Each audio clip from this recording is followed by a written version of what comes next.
On parlait de Jean-Pierre Chevènement tout à l'heure, enfin c'est vous qui l'évoquiez. Alors en 1999, des négociations ont eu lieu entre le gouvernement français et les représentants de l'islam de France.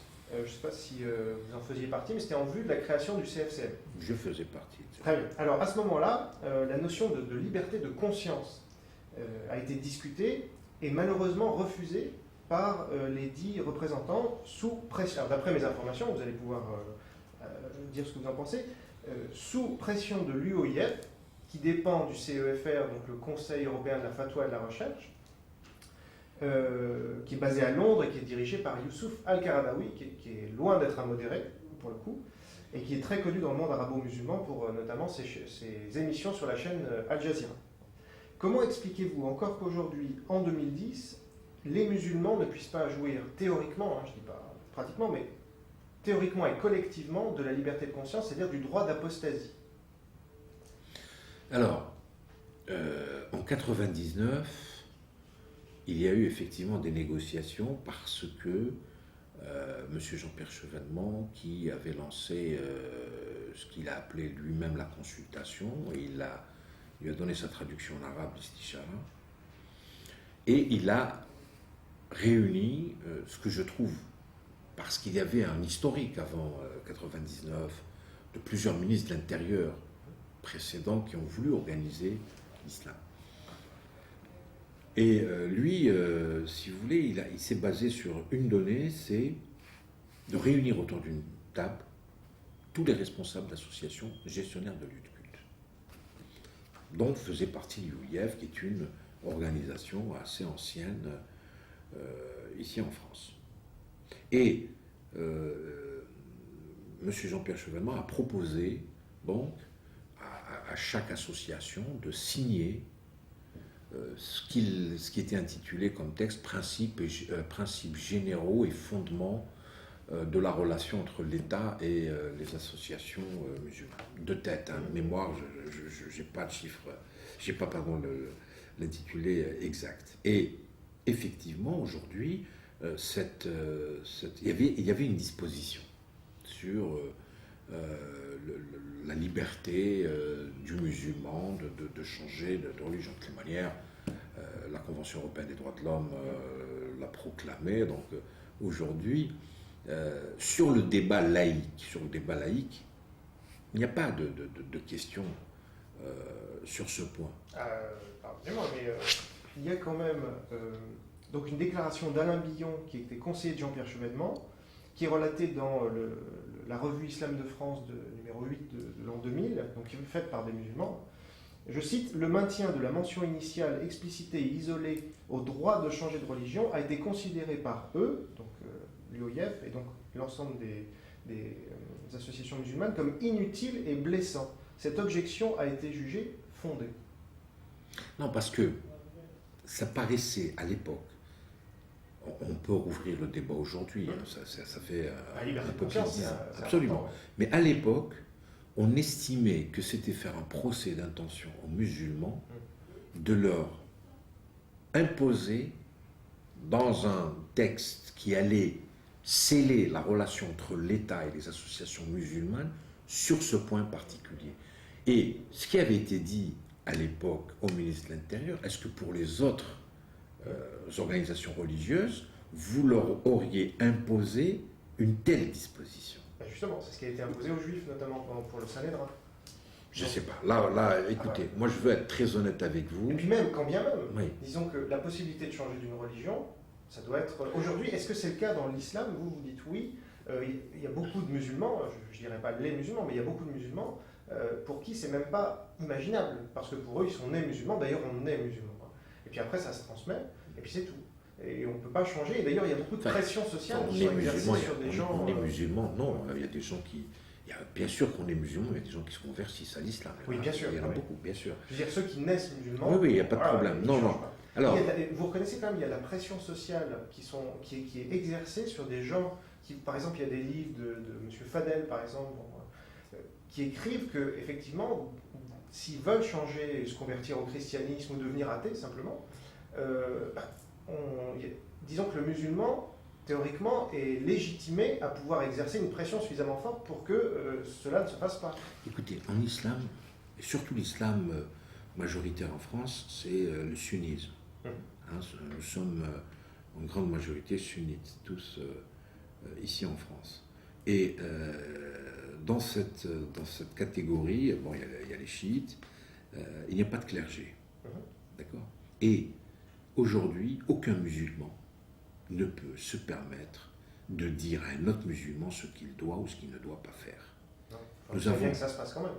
Ben, écoutez, malheureusement, vous savez, dans toutes les sociétés, je ne veux pas vous mais développer. Ça peut être le rôle du CFCM justement d'interdire ça. Non. Le Conseil français du culte musulman, et c'est là où moi je ne suis pas d'accord pour chercher à donner des prérogatives que n'a pas le CFCM. Moi, ça a toujours été mon combat depuis le début.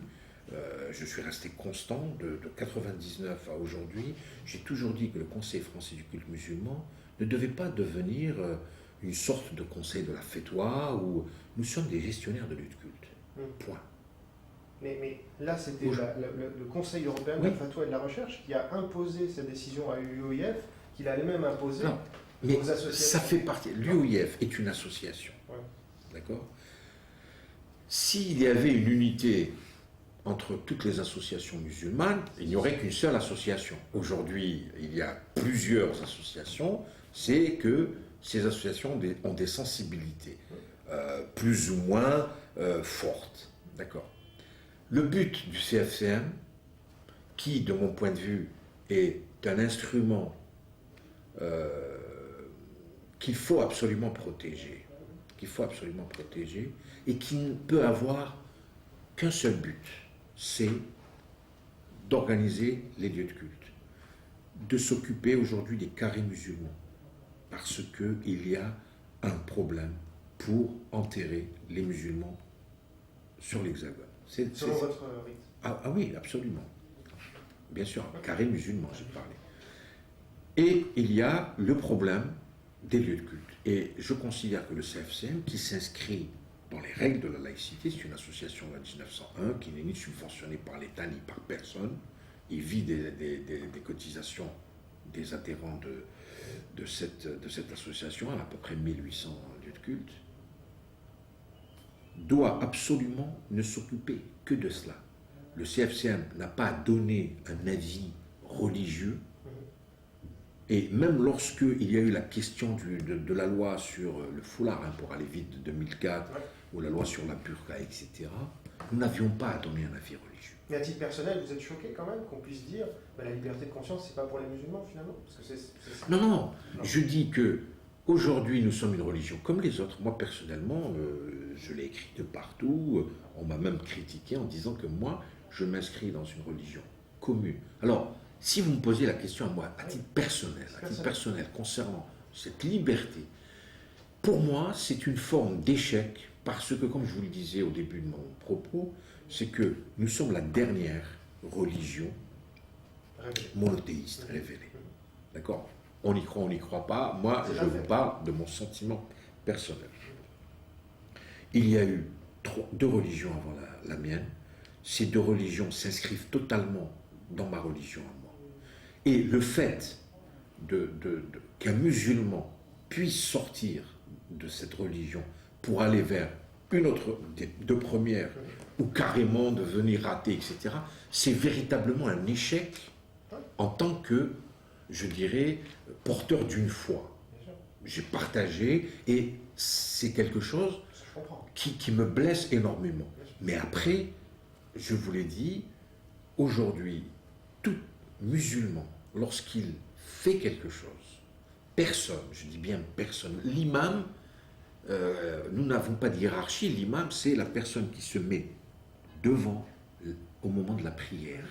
Alors, ça c'est, si vous voulez, théorique. Après, sur le plan pratique, moi j'ai une méconnaissance, parce que c'est fait quand même en langue arabe, le Coran a été révélé en langue arabe, je ne maîtrise pas la langue arabe, il y a beaucoup de nuances, etc., que j'aille voir un imam qui a passé des années et des années à étudier et qui comprend un certain nombre de choses, je peux lui demander un avis.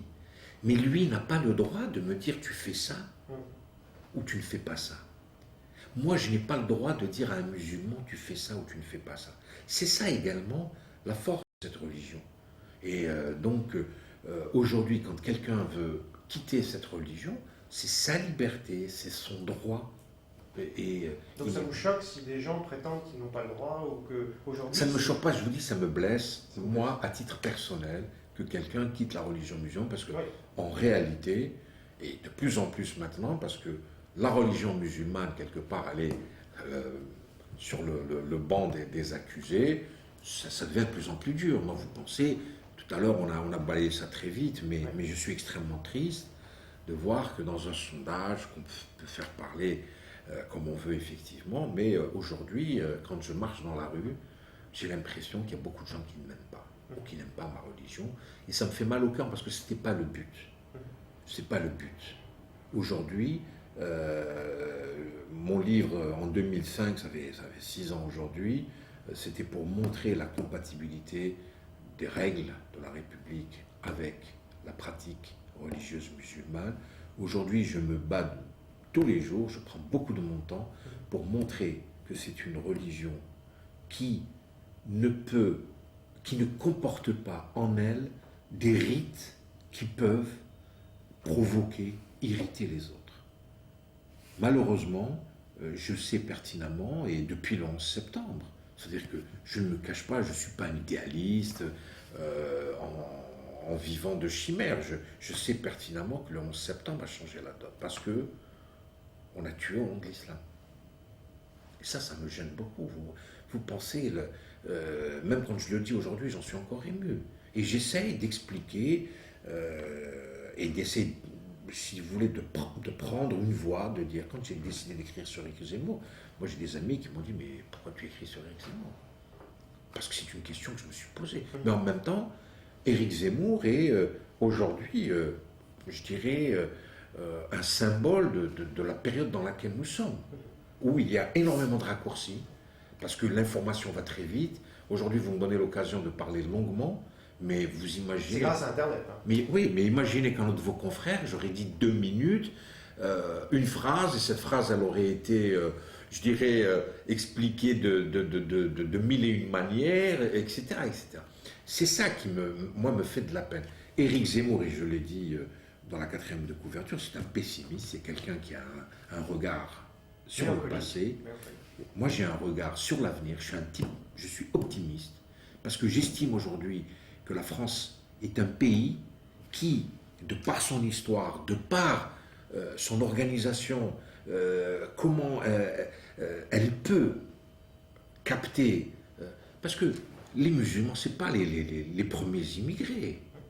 D'accord. Ils sont arrivés dans une conjoncture compliquée, mais les Polonais, les Espagnols, les Italiens, bien avant nous, jusqu'à présent. Et ils se sont intégrés. Jusqu'à présent, être portugais, c'est pas évident, être espagnol, c'est pas évident.